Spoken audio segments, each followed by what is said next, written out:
Hey everyone, and welcome to the deep dive. This one is, it's for all you Vintage Car Chronicles fans out there. You know how this works. We basically take tons and tons of information, and then we try to find the coolest and most interesting stuff. You can think of this like a cheat sheet, so you sound like you know everything about classic cars. And today we're going to be talking about an absolute legend, the Dodge Charger Daytona. I mean, we've got historical deep dives, we've got performance specs, we've even got some pop culture stuff. You name it, we got it. Yeah. The Daytona, it's an interesting car because, it's super iconic just for the way it looks, but it was also super controversial at the same time. I get to see that. It really shows you kind of how NASCAR was back in the late 60s, that whole, win at all costs mentality. Yeah, for sure. So let's start there with the origin story. So it's 1968, and Dodge is trying to make like a more streamlined Charger. So they come out with the Charger 500, but it just wasn't doing it. Like it couldn't beat the Ford Torino Talladega, Right. so they needed something completely different.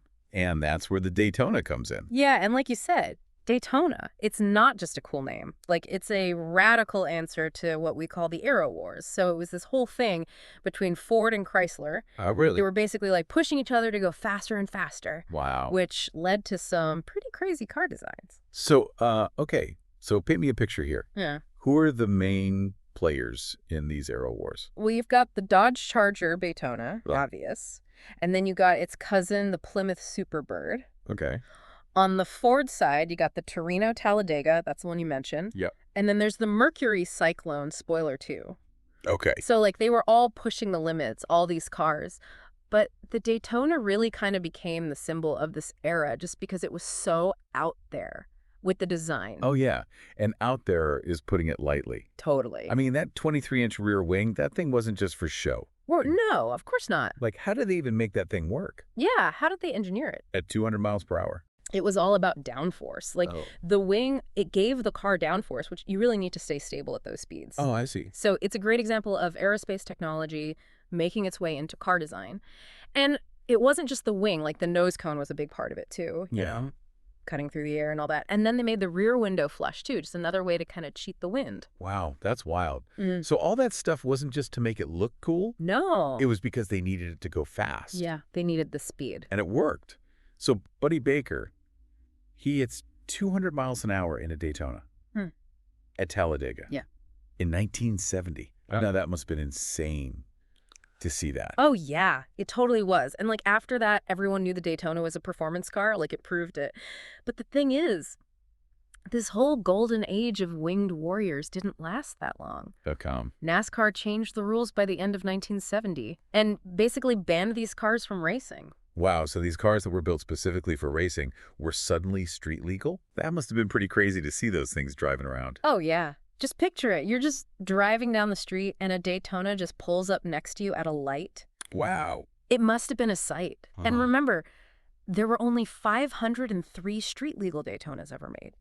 They were collector's items right away. Now let's talk engines, because there were two main options for the street legal Daytonas. Yeah. You've got the standard 440 Magnum, and then you've got the legendary 426 Hemi. Yeah, you got it. So the 440 Magnum was no slouch, Right. but the 426 Hemis, that was the real beast.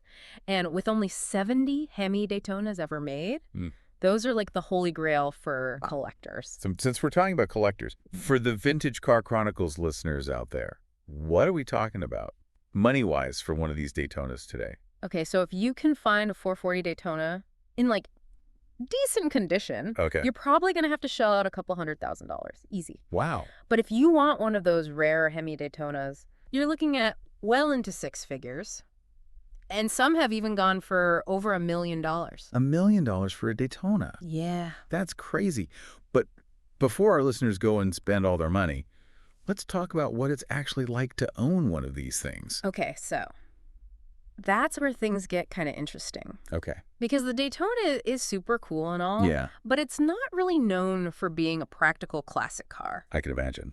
I mean, that wing. Try parking that thing. Yeah. And the nose cone, you can't even see that well with it. Right. And then there's just finding spare parts. Good luck. Right. Because it's such a rare car. Yeah, that makes sense. So it's a dream to own a piece of racing history. Yeah.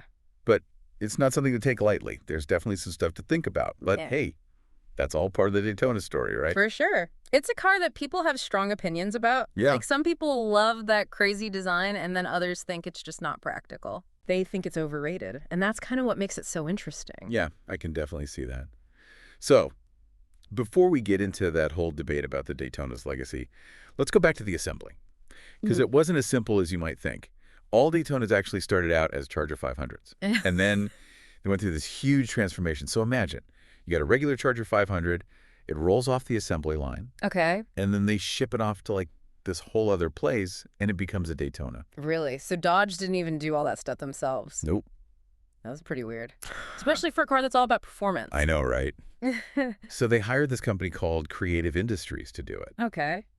And those guys, they basically took these Charger 500s and like completely rebuilt them, added the nose cone, the flush rear window, the whole thing. Wow. So they were pretty much hand-built Yeah, basically. by, like, a small team of experts. That makes it even more cool. Yeah, it definitely does. Yeah. It's not like they were just pumping these cars out, even though they didn't make a lot of them. These cars were made for one reason: to win races. And that kind of brings us back to what we were talking about before.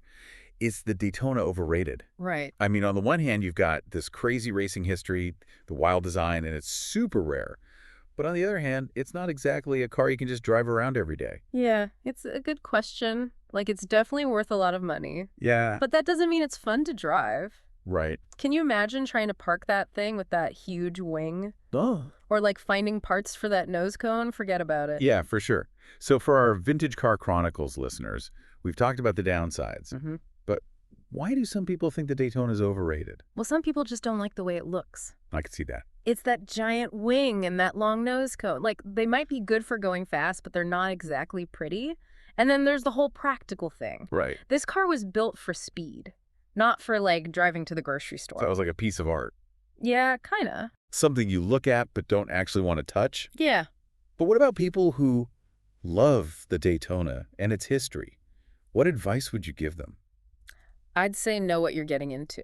Right. Owning a Daytona is a big deal. It's going to cost a lot of money, Yeah. and it's going to take a lot of work to keep it running. I'd say talk to other Daytona owners. Okay. Join some clubs. Go to events. Mm-hmm. Learn from people who actually know these cars. So it's not just about owning the car. It's like a whole community. Yeah, exactly. But for people who can't afford a Daytona or who don't want to deal with all the hassle, what are some other cars they could check out? Yeah, that's a good question. Well, a lot of people like the Plymouth Superbird. It's kind of like the Daytona's cousin. Right. It's got that same crazy look, but they made more of them, so it's a little bit easier to find.